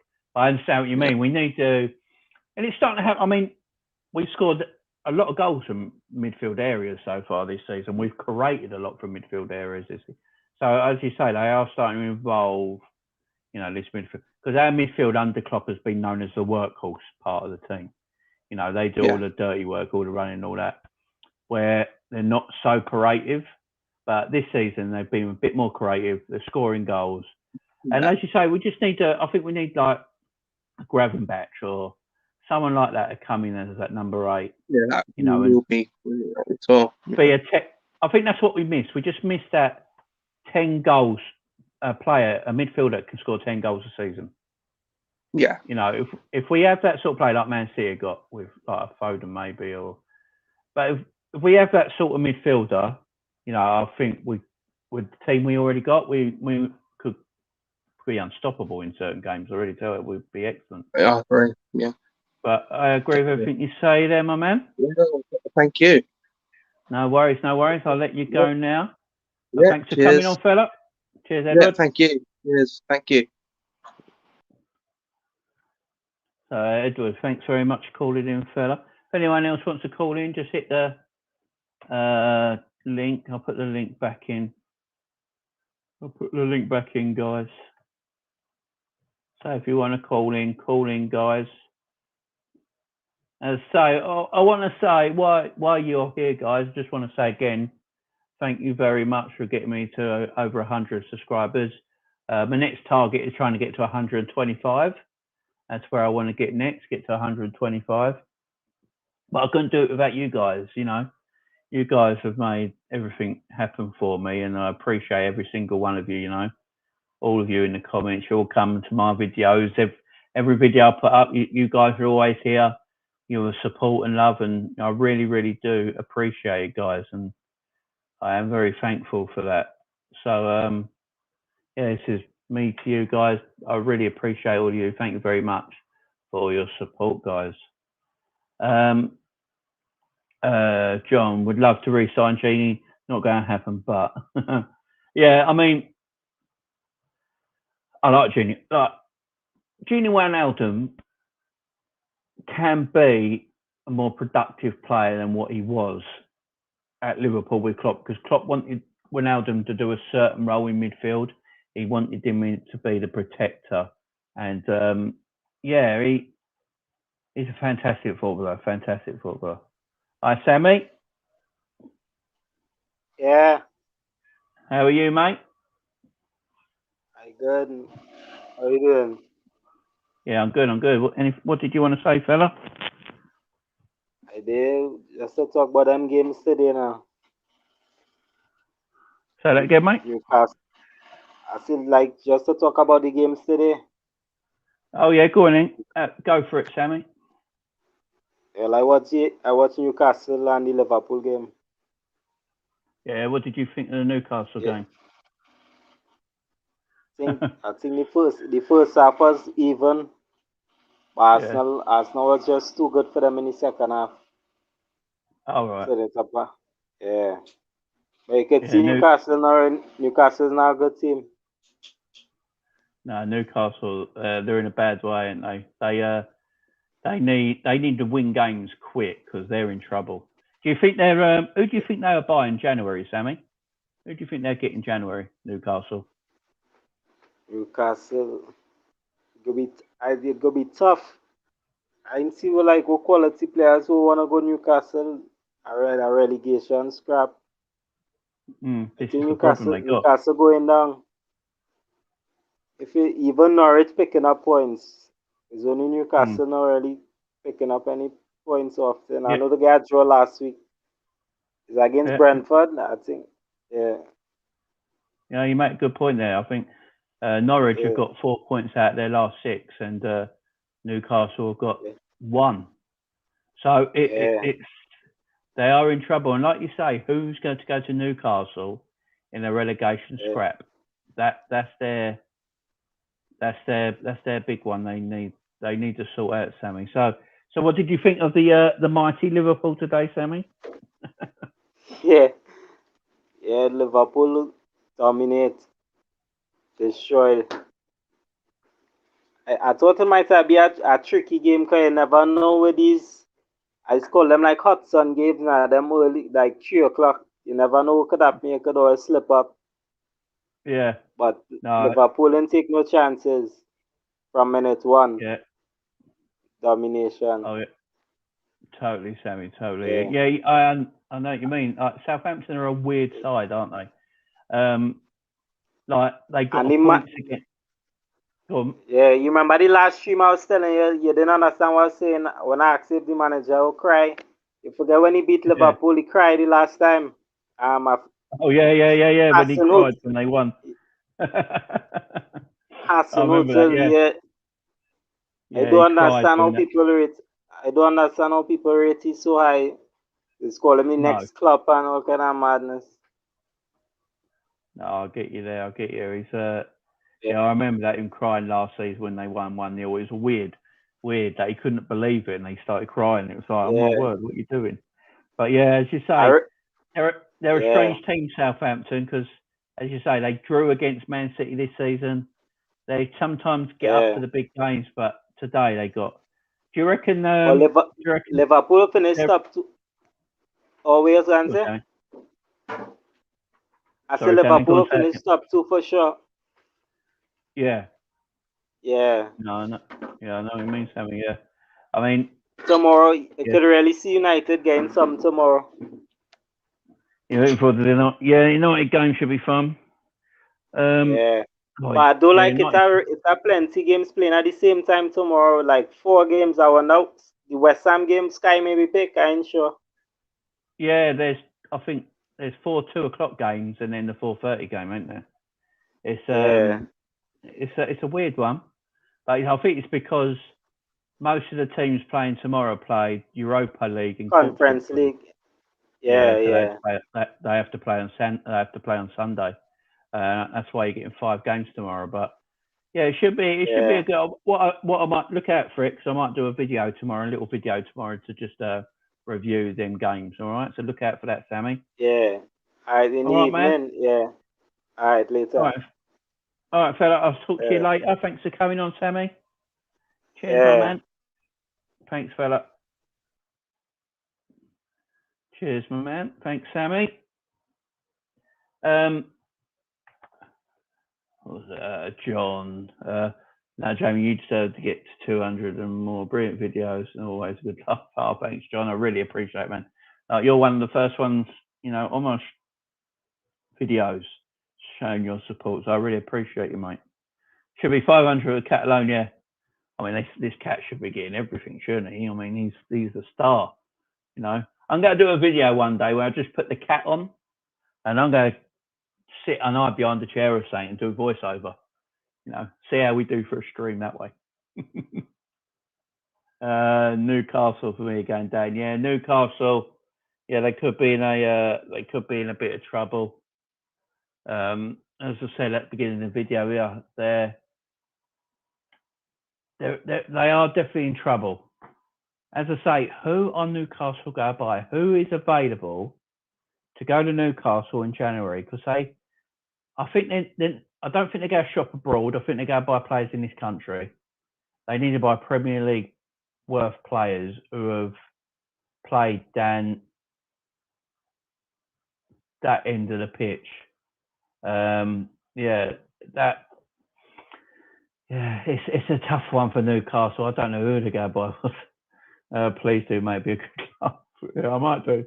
I might have to do it one day. Watch out for it, guys. I might start the video with just the cat, me doing voiceover. See how we go for 5 minutes. Sammy, where I live, it's 10 a.m. for the West Ham City. Whoa, 10 a.m. Oh, you're in Trinidad, aren't you, Sammy? I think you're in the Caribbean, aren't you? Chris, I want Newcastle to go down just for laughs. Do you know what? I think a lot of people feel like that, Chris. I mean, they are the richest sports team in the world. And if they get relegated, they're in a lot of trouble. It's going to take them. Then you've got another year in the Championship coming back up. And then the following year, you're going to have to buy, you ain't going to buy the players you wanted to because you've been relegated. So you're a new promoted team. So it's going to put you back 2 years. I've said this when Newcastle took over by Saudi Arabia, basically. I've said that it's going to take at least 10 years for Newcastle to even win the league because the teams in front of them are too good now and rich as well. And even teams like Aston Villa and Everton are extremely wealthy. It's not like it was when City and Chelsea got taken over. And but Newcastle got to start winning games. Absolutely. Edward, they're by the lower end Premier League players. Yeah, they will. They have to because they need to get out of this relegation trouble they're in and they need that sort of quality. It's just who's going to be available? Who do they buy from? Yeah, Sammy's in Trinidad. Look at that. We're all freezing cold over here in Britain, Sammy, and you're You're warming it up in. What's the time in Trinidad, Sammy? All nice and warm over there. Jealous. And cast-offs on the top six like Lingard and Origi. Origi, eye emoji. I wouldn't let Origi go to Newcastle. I'd keep hold to him. I know people don't like Origi, but I wouldn't want to do Newcastle any favours. Because I think Origi would do very well at Newcastle. I really do.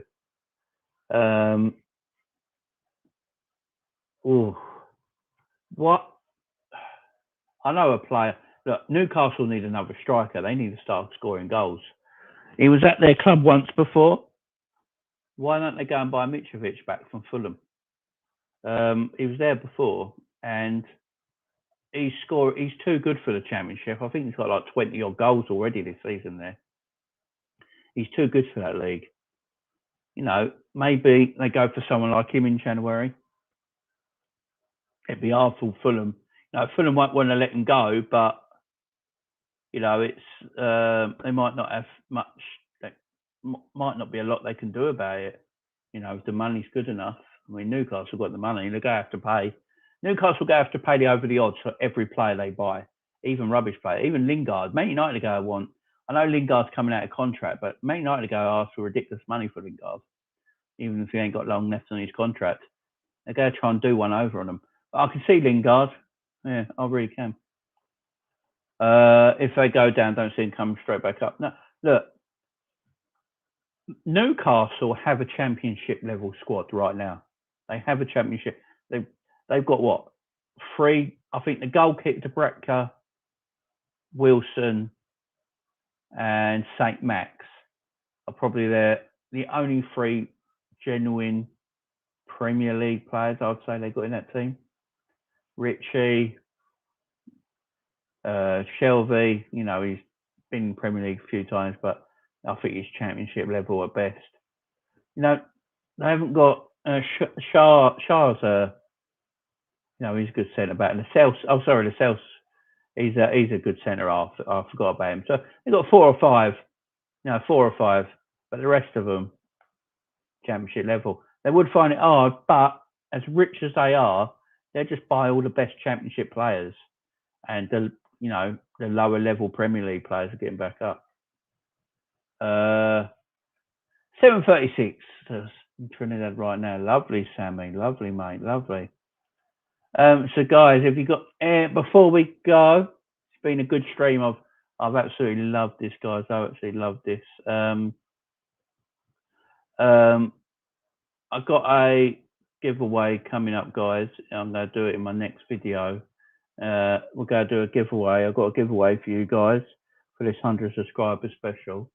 In my next video, I'm going to go through that with you. It's going to be a little video just going about this as a giveaway I'm going to do for my 100 subscriber special. And I've got a little thing planned for you guys, and to get you involved and all that. And that's going to be in my next video. We'll talk about it then.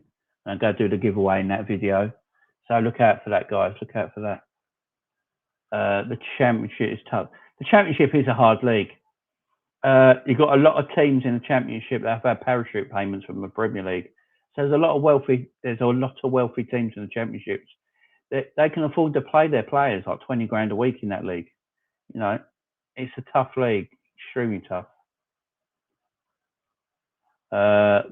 They go for the likes of Tovosky, Saar, players like that. Yeah, definitely. Yeah, a Saar, Tovosky, that'd be a good buy. You know, a nice big strong, centre half like Tovosky. They definitely need a goal scorer.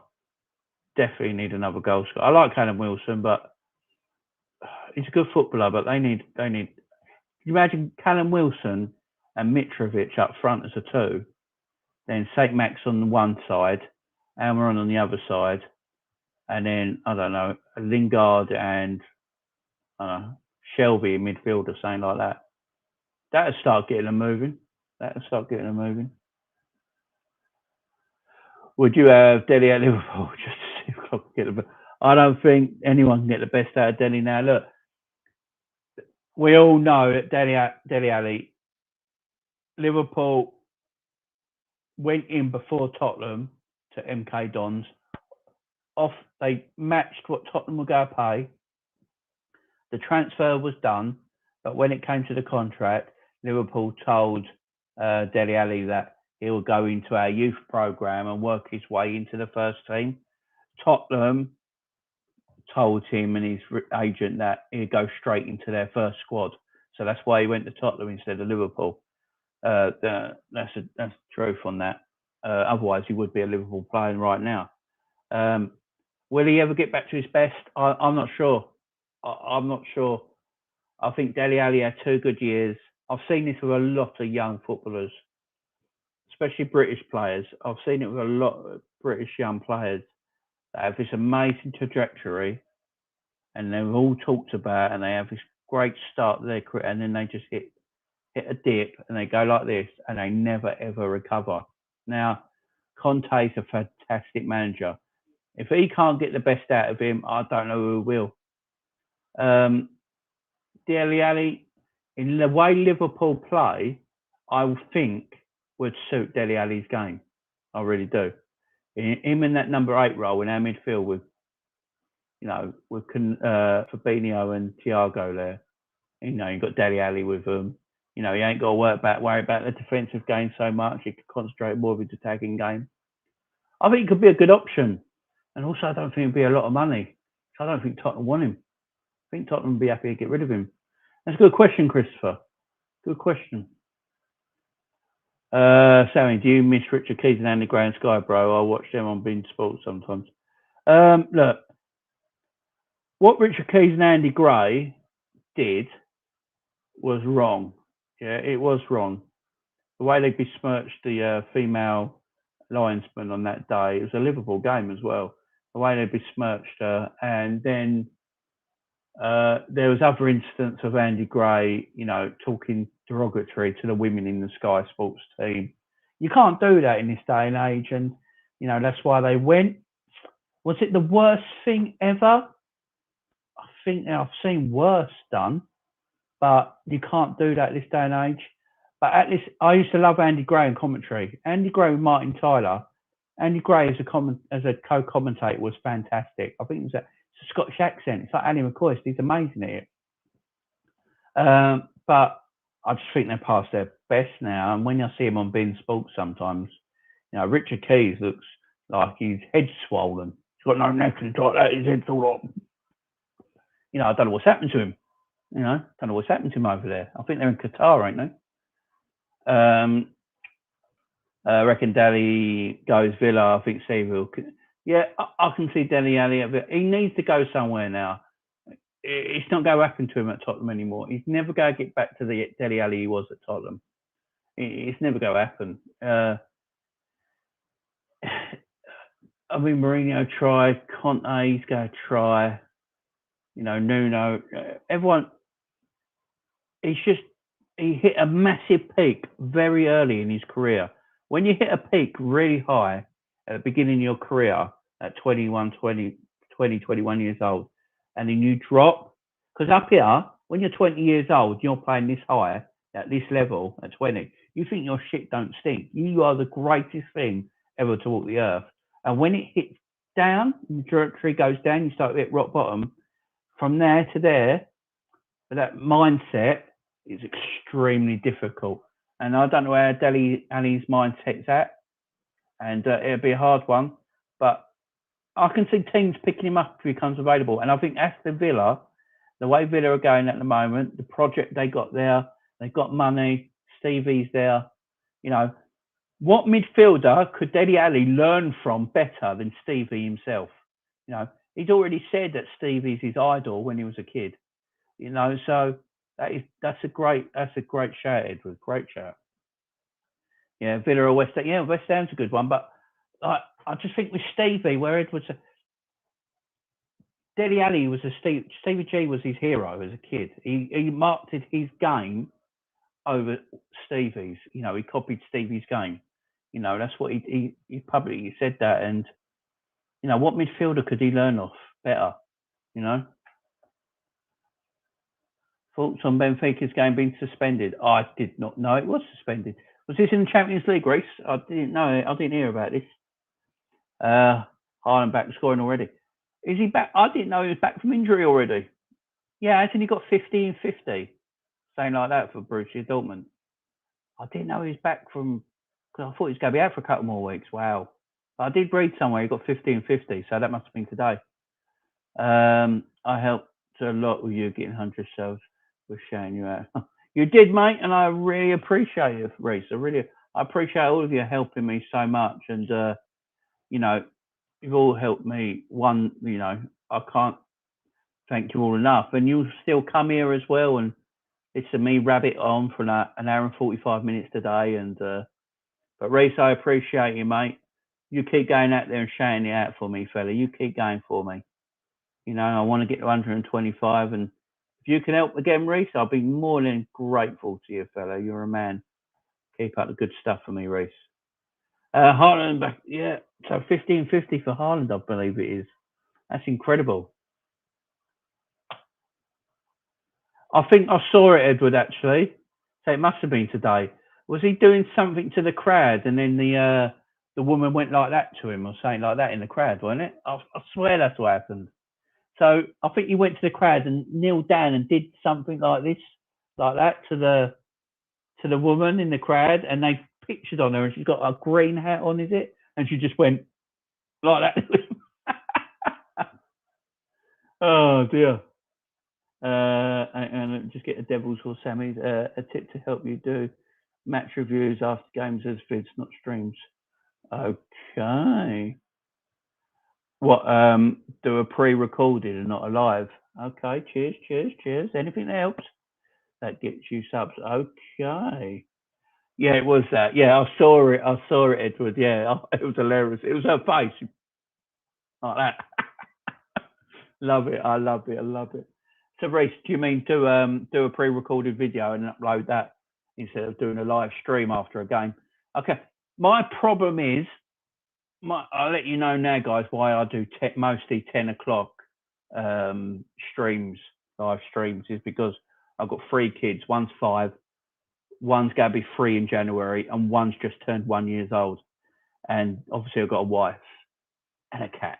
And so it's very hard for me to get, and my computer that I'm on now is in our living room. We haven't got many rooms in our house to do things. And so I have to wait for the kids to either be at school or be in bed. And that's mostly why I do videos this time of night. But I'm hoping in the new year, after Christmas in the new year, guys, I'm hoping I can improve some stuff in my life here, and things are going to change. And I'm hoping I can do more, earlier time streams and more pre-recorded videos I can get out and push them out earlier in the day and stuff like that. So look out for that, guys. Look out for that. Haaland is such a comedian. Yeah, he is. He don't give a shit, Haaland, though, does he? I've seen him when he does interviews and stuff like that.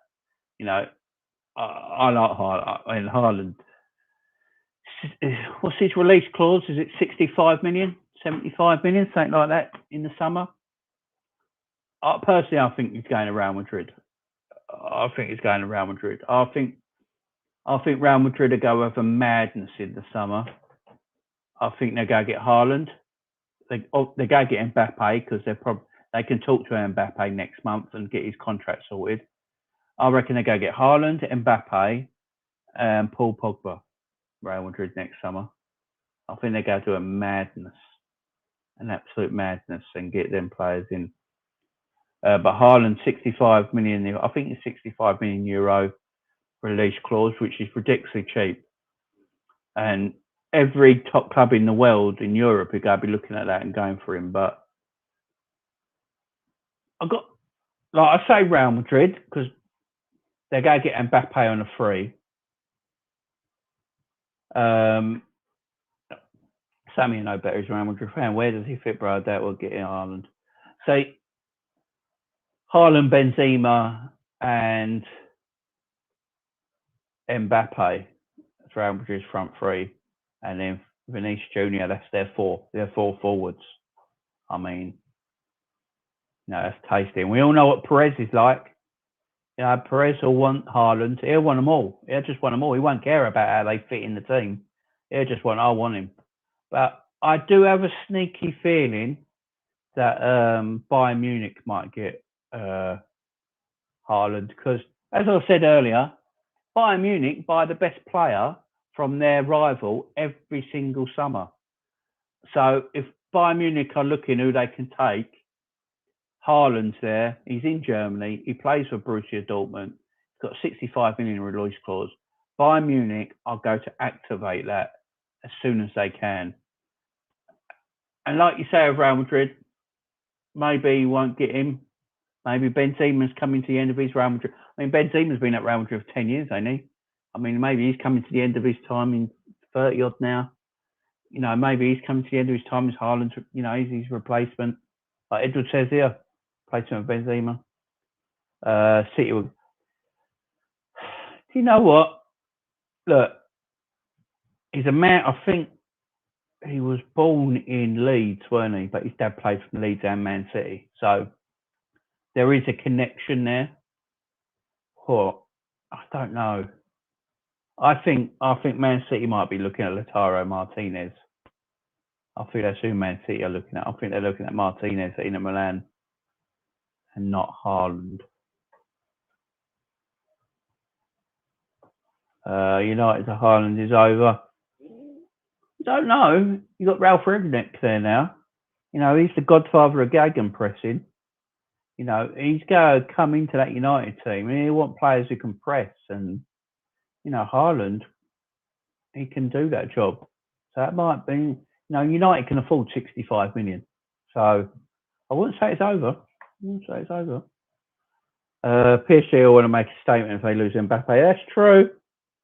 That is true. I think PSG are looking at the Liverpool situation with Salah at the moment. If Salah, and I hope, does sign his new contract, PSG, that puts them off. That's a good point, actually, because who do PSG get for Mbappe? Do they go for Lautaro Martinez into Milan? What's the bloke at Fiorentina everyone's going on about at the moment? Vlahovic, is it? Can't pronounce it. That's a good point. But if I'm Haaland, I wouldn't go to the French league. He needs to step up now. He needs to either go to Spanish or the English league for me. Spanish or the Premier League. If he wants to really step up. If he goes to the French league, you know, you win the French title, but he wants to improve his game and take that next step up. I don't think going to PSG is a big step up from where he is now in the league he's in. Yeah, but Ollie made it possible for Haaland since they were both. Yeah, I get that. Yeah, a good connection. I must say that Ragnar will get really pissed off with Raiola. Oh yeah, that's a good point. Now we all got to remember, like Reece says here, you know, we've got to remember who his agent is. He is Raiola, and he is. We all know what he's like. Yeah, as you say, I don't see Ragnar going anywhere near a Raiola player. Yeah, you got a good point there. I wonder why Raf rang Nick. Oh, for goodness sake. Ralph rang Nick. Yeah, like Reece, I'll see you here, Reece. I'll big you up a little bit. I look a bit tired. Yeah, well, I have 3 kids under 5. I'm all right, fella. I'm good. Don't worry about me. I'm getting older. I'm 40 now. So, you know, you get a bit tired these days, mate. But I'm going to give you some love here, Reece, because as I say, you have helped me out 100 subscribers, and I do appreciate you. I'm going to talk about your team for 1 second. 1 second, dear Reece. I'm going to give you a bit of the spotlight with your team. So, tomorrow, you play Chelsea. Now, I've said it already. I can never say I want Man United to win. I'm never going to say I'm going to sit there and cheer on Man United tomorrow. That ain't going to happen. Not a cat's hell chance. Just like you wouldn't sit there and cheer on Liverpool. Do you know what I mean? Is that you don't do it. But I've got a feeling you're going to get a point against Chelsea tomorrow. I've got this feeling because, Ollie's gone. The club, Man United as a club, look like they're getting some structure about them now. Bringing Ralph Reguilon in, he's going to give you. He's going to come in and he's going to put an identity onto the club that United haven't had since Ferguson left. And what he's going to do is he likes the game played in a certain way, and the players are going to have to work hard. Because if you don't work hard under the way he wants to play, don't matter who you are, you won't be playing in that club. Won't be playing. Luca, how you doing, fella? Hope you're good. Your Arsenal had a good win today. You had a good win today, Luca. Yeah, I talked about Arsenal at the beginning of this video, Luca. If you want to go back and look at that, my man. It's football. It's football. You've got a good record against Chelsea, actually, haven't you? In the Premier League. United do quite well against Chelsea. There's one stat I was seeing flying around that I didn't know about, is that Cristiano Ronaldo has never scored against Chelsea in the Premier League. Now, he's going to be wanting to make that right tomorrow. And I just think there's a bit of a feel-good factor about United now. They've got a situation going. They know where they're going now. Like, Carrick's going to be there this week. And then after that, he's going, Ralph comes in. And he's going to put a structure straight down on your club. And it might be a feel-good factor at United. And, that win over Villarreal, although I didn't think he was impressive, it still looked like an Ollie team. But, maybe you can nick something against Chelsea. I'm hoping you nick something against Chelsea, because that'd be fantastic. And it'll shut Chelsea fans up, because my word, they go on. Coutinho is leaving. Is he leaving Barca, is he? I can't believe the deal we got for him, 143 million. I mean, no one's Barcelona are in the shit. You know what I mean? He spent 143 million on Coutinho, 100 odd million on Dembele after one season at Dortmund. In the big time, they pay 100 million. They pay ridiculous money for Griezmann, and then can't find a positioning for him to play because Messi's at your club, and the position Griezmann wants to play is the position Messi plays. So you bought a player for absolutely no reason. You stick Messi on ridiculous wages with a massive contract that you can't afford. Barcelona are a complete and utter joke.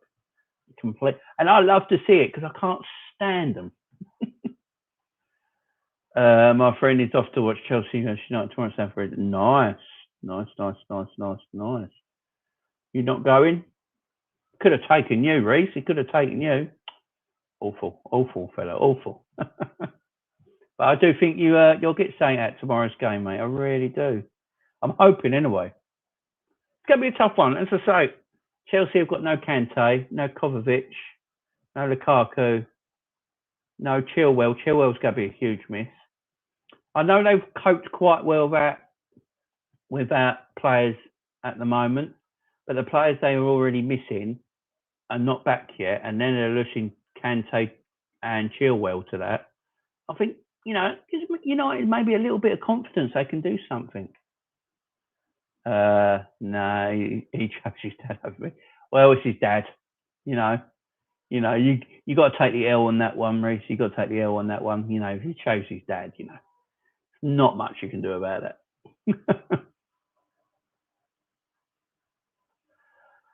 All Liverpool fans are rooting for us tomorrow. I wouldn't say rooting. I wouldn't say rooting because but I would say hoping. I will sit there tomorrow at 4:30, feet up, watching, and if Man United score, I would just do this. That's it. That'd be me. That'd be me, guys. That'd be me. Right, guys, come to the 2-hour mark. Coming up to midnight. This has been a fantastic stream. As I said, you guys have been amazing. You've stayed with me the whole course. I appreciate all of you guys. So, I've got to go by the... See you later, Reece. Thanks for coming. I'm ending this stream now anyway, fella. But Thanks for coming. So tomorrow, guys, look out for a video from me tomorrow. So I'm doing a giveaway. I'm doing a giveaway on my channel for this 100 subscribers. I've got it all set up. Guys. It's all done. I will tell you more about it tomorrow. We'll get that sorted. I just want to do the video for that giveaway. I want to give something back from me to you guys, with yourself a chance to win something. And yeah, tune in tomorrow to find out. Keep an eye out my Twitter, Jamie LFC39. If you're not following me on Twitter, guys, and you'll see more of it on there. So I'll be back tomorrow night. I'll be back tomorrow night, same time, 10 p.m. I'll go through quickly the games on Sunday and the Chelsea Man United game, and then I'll talk about that giveaway to you guys. All right. Thank you very much. And mate, last week I maybe do a watch along for that game tomorrow. I will start doing watch alongs in the new year, because I can't do it at the moment because of the kids and everything. But in the new year, I'm hoping I can get another setup in my house where I can go and do maybe watch alongs and stuff like that, and do videos more early in the daytime. So look out for that in the new year, guys. Edward, good night, fella. Thanks for tuning in, guys. So look out for me tomorrow, guys. Look out for me on my socials, on my Twitter, Jamie LFC39. Look out for a video tomorrow at 10 p.m. You guys have been fantastic. This has been a great show. Thank you for coming. And guys, follow, share this out to the world, guys. Subscribe, smash the likes. Thank you very much, guys.